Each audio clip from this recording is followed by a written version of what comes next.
Сәлеметсіздер ме, құрметті оқырмандар? 2 сыныптың қазақ тілі сабағы 120-шы сабақ.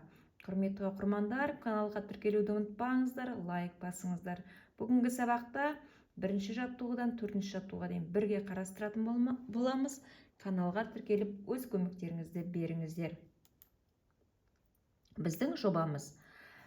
Бұл сабақта біздер бірнеше жұмыстар жасайтын боламыз. Жұмбақ тапқырлықты талап етеді.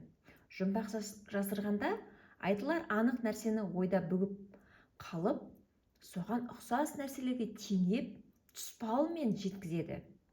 Жұмбақтарды нәрсенің сан және сапа көрсеткіштері мен ерекшеліктері жан-жақты сипатталады. Мысалы, пияз туралы жұмбақты алайық. Аласа ғана бойы бар, 9 қабат тоны бар. Қалың киімді ұнатады, шешіндірсең жылатады. Бірінші жұмбақта пияздың сыртқы көрінісі сипатталса, екіншісінде сапалық көрсеткіші жайында айтылады. Олар қандай деген сұраққа жауап беріп, сын есім болады.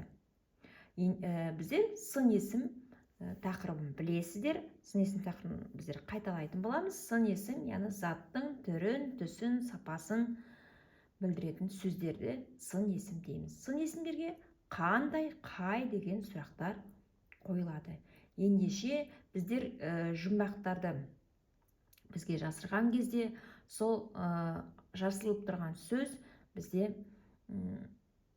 дәл жаңаға келетіндей оған сипатталып бірнеше сын есімдер қолданылады екен. Осыны есімізде сақтайық. Келесі, суреттегі заттар туралы өзің жұмбақ құрастырып көр дейді. Кітап, қияр, доп, қарбыз. Бұл жерде біздер кітап пен қиярға жұмбақ құрастырып көрейік. Бетін парақтап отырасың, көп білімді аласың.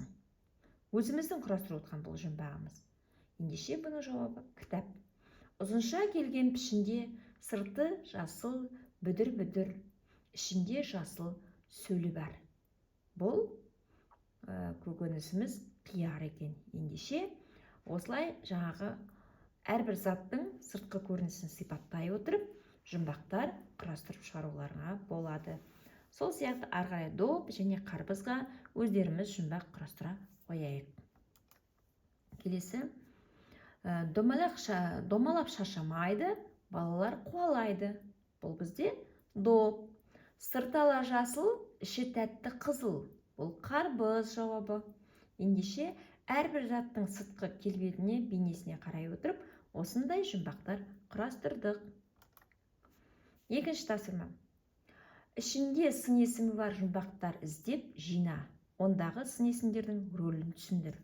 Басы жалпақ, көзі тостақ, бұты талтақ. Бұл не? Бақа. Бұл жерде бақаның қандай екендігін айтып жатыр. Басы жалпақ дейді. Қандай басы? Көзі қандай? Бұты қандай? Әрбір жаңағы көзін, басын, аяғын осылай бейнелеп сипаттап тұр екен.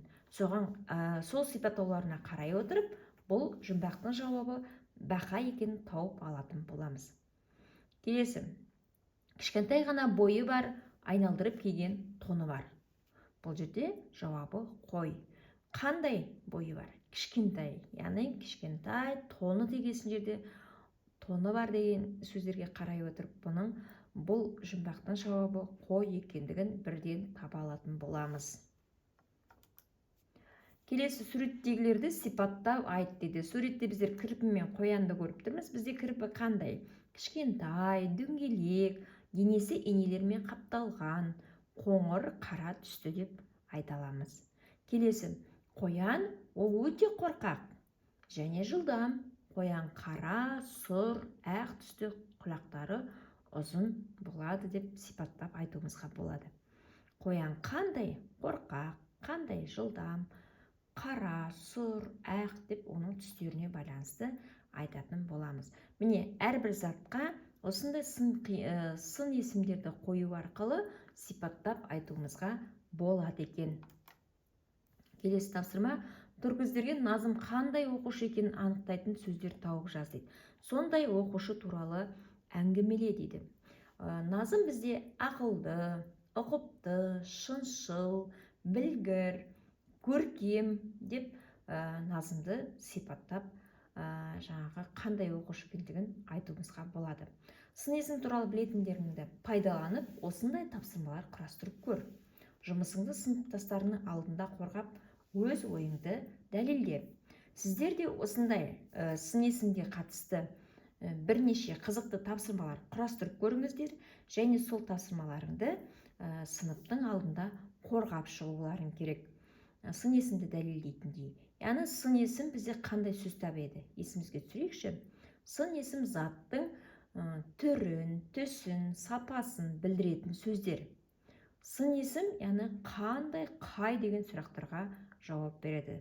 Сын есімдер бір заттың түсін білдіріп тұруы мүмкін, бір заттың пішінін білдіруі мүмкін, сапасын білдіруі мүмкін. Міне осындай сөздерді сын есімдер дейміз. Сын есімдердің сұрақтары қандай, қай деп айтылады. Ендеше өз жобамызды, өз жұмысымызды ұсынуға дайынбыз ба? Ендеше осындай қызықты тапсырмаларды құрастырып бізге ұсынып көрсетіңіздер. Сол кезде біз осы тақырыпты өте жақсы түсінгендігімізді көрсетесіңдер. Жақсы түсініп, жан-жақты талдап, және ол тақырып бойынша қызықты тапсырмалар құрастыратын боласыңдар. Бүгінгі тапсырмалар осымен аяқталды. Біздер бүгінгі сабақта сын есім тақырыбын еске түсірдік. Соған байланысты жұмбақтар құрастырдық, жұмбақтар іздеп таптық, және назымның қандай оқушы екендігін айтып көрсеттік. Назымға қатысты бірнеше сын есімдерді тауып, оның мінезіне байланысты осындай сөздерді қойып шықтық. Құрметті оқырмандар, сіздерге каналда тапсырмаларды бірге орындау түсінікті әрі нақты болатын болса, каналға тіркелуді ұмытпаңыздар, лайк басыңыздар. Сіздер маған каналға тіркеліп, өз көмектеріңізді беріңіздер. Келесі сабақта кездескенше сау болыңыздар. Каналға тіркелуді ұмытпаңыздар.